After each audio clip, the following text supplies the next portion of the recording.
Buenas, mi nombre es Juan Alvarado, soy estudiante del curso de auxiliar de psicología y el día de hoy vamos a hablar de trastornos del neurodesarrollo, específicamente del TDAH, o conocido también como trastorno por déficit de atención e hiperactividad. Este se trata de un trastorno del neurodesarrollo que se diagnostica frecuentemente en la infancia y suele persistir en la edad adulta. Este se caracteriza, entre otras cosas, por inatención, fallos en la regulación de la atención, distracción moderada a grave, periodos de atención breve o excesiva, hiperactividad, inquietud principalmente mental y también por impulsividad. Este trastorno afecta la vida cotidiana de quien lo padece, dado que tiene que ver mucho con la dispersión. Por tanto, a estas personas que sufren TDAH se les va a hacer muy difícil las actividades cotidianas. Esto no quiere decir que estas personas no puedan realizar dichas actividades. Más bien, simplemente el hecho de que tengan un trastorno en el área de la atención va a dificultar la manera o la eficiencia en la que estas personas pueden generar este tipo de acciones. También decir que el TDAH no es solo un trastorno que afecta y, digamos, no tiene ninguna características que puedan considerarse positivas, dado que las personas con TDAH suelen presentar una imaginación desbordada la mayoría de las veces, y como nos podemos encontrar en varias neurodivergencias, no es simplemente, cuando hablamos de trastornos, no simplemente nos referimos a que, eh, esta persona no puede hacer tal cosa, o si no puede hacer tal cosa y tiene dificultades, entonces lo descartamos, consideramos que no tiene ningún tipo de virtudes, pero no es así. Las personas con TDAH, como digo, suelen ser muy creativas y yo diría que sus mentes funcionan de manera distinta, dado que en esta neurodivergencia también suele haber algo llamado hiperfoco. ¿Qué quiere decir esto?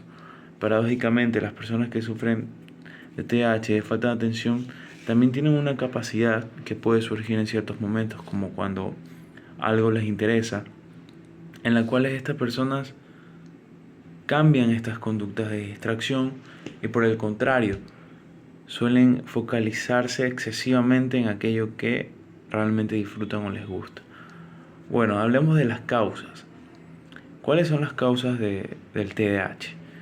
Como en muchos trastornos, estas suelen ser mixtas y también se suelen desconocer en un punto absoluto, dado que ciertas fuentes afirman o confirman a este trastorno como algo biológico, y otros suelen hablar de cuestiones y factores ambientales, psicosociales.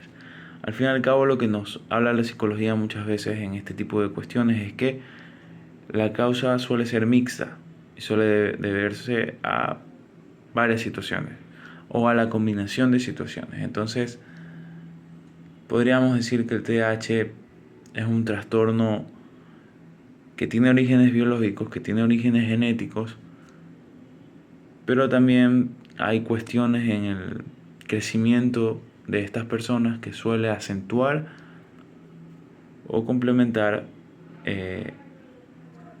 o contribuir a que este trastorno se pueda acentuar o pueda estar presente en un niño. También mencionar algo muy importante del TDAH, y es que este suele durar toda la vida. Es una condición que no tiene cura, dado que tampoco es una enfermedad como tal. A pesar que se considera un trastorno, no estamos hablando precisamente de una enfermedad que tenga una cura, sino más bien de algo que hay que acostumbrarse a vivir y que hay que aprender a gestionar, dado que, como dije anteriormente, fuera de ser una condena, el TDAH es una forma distinta de percibir la vida, como muchas neurodivergencias. ¿Cuáles son los síntomas del trastorno por déficit de atención e hiperactividad? Bueno, hay varios.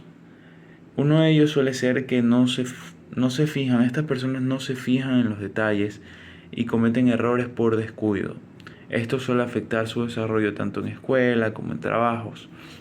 Esto se da precisamente por cómo funciona el cerebro de estas personas, usualmente volcándose hacia actividades más introspectivas. Y como dije antes, también suelen tener vocaciones artísticas, por lo que cuando su cerebro les pide que hagan algo ordenado o hagan algo que se centra de manera muy rígida, suelen presentar una sobrecarga respecto a la sensibilidad que tienen de su ambiente. Y esto suele dificultar el desarrollo y la eficiencia de ciertas actividades. Por eso estas personas suelen tener dificultades para poder encontrar trabajo, para tener un buen rendimiento educativo. Y como otros trastornos, puede asociarse o puede tener ciertas conmovilidades hacia otro tipo de situaciones mentales, como por ejemplo la depresión, lo cual es muy común en personas con TDAH. También tienen problemas para concentrarse en actividades de juego o tareas laborales. Esto tiene que ver un poco con lo mismo. Estas personas no es que no pueden concentrarse, pero se les dificulta la concentración dado sus características neurológicas, ¿no? Son personas que su principal estado mental suele ser la dispersión.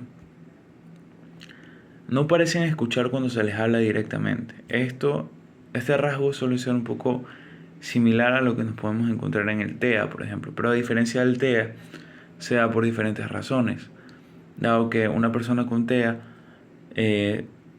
presenta ciertas dificultades para lo que es la socialización. Una persona con TDAH también puede presentar estas características de cierta manera, pero esto de no parecer escuchar se da más por lo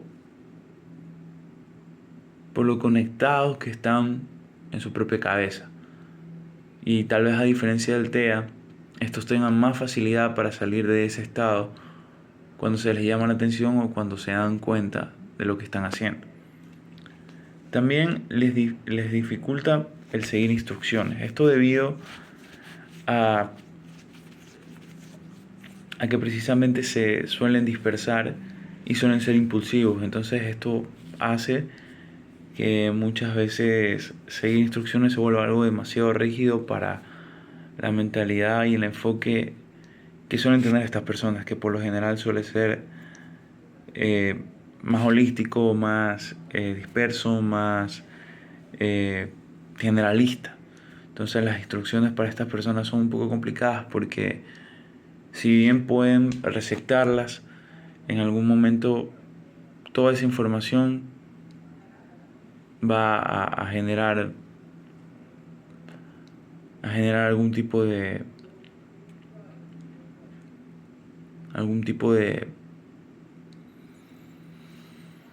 disonancia, dado que estas personas se mueven constantemente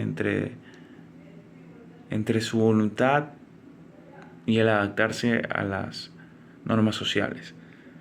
Por otro lado, también tenemos como dificultades el terminar tareas que, si bien pueden comenzar, se suelen desconcentrar fácilmente. Bueno, lo mismo.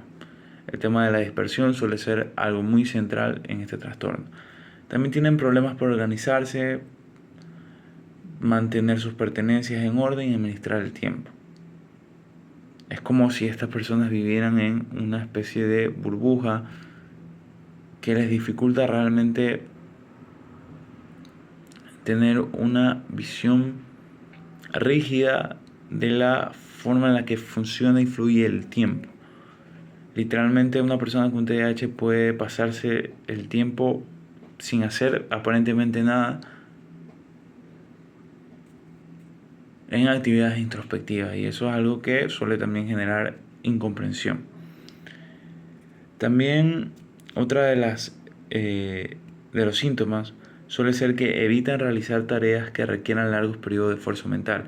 Esto precisamente por la dificultad, muchas veces crónica, de poder realizar tareas extendidas, dado que siempre la atención está en distintos lados. Por ejemplo, estas personas suelen perder artículos cotidianos como llaves, como billeteras, celulares. Es algo muy común, dado que es como si su cabeza estuviera en 10 lugares a la vez. También suelen olvidar hacer ciertas actividades diarias. También precisamente por esto, porque es muy común que a estas personas se les suele decir: estás en otro mundo,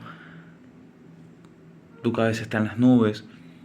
Es muy común que estas personas hayan sido víctimas de este tipo de etiquetas cuando estaban creciendo. También otra de las características es estar inquietos y moverse al estar sentados, pararse cuando deben permanecer sentados, como en la escuela o el trabajo, correr o trepar cuando no es apropiado, o estar inquietos, tener problemas para realizar actividades tranquilas, estar en constante movimiento, hablar más de lo normal, dar respuestas bruscas antes de que se completen las preguntas, tener problemas para esperar su turno, interrumpir a los demás en conversaciones o juegos.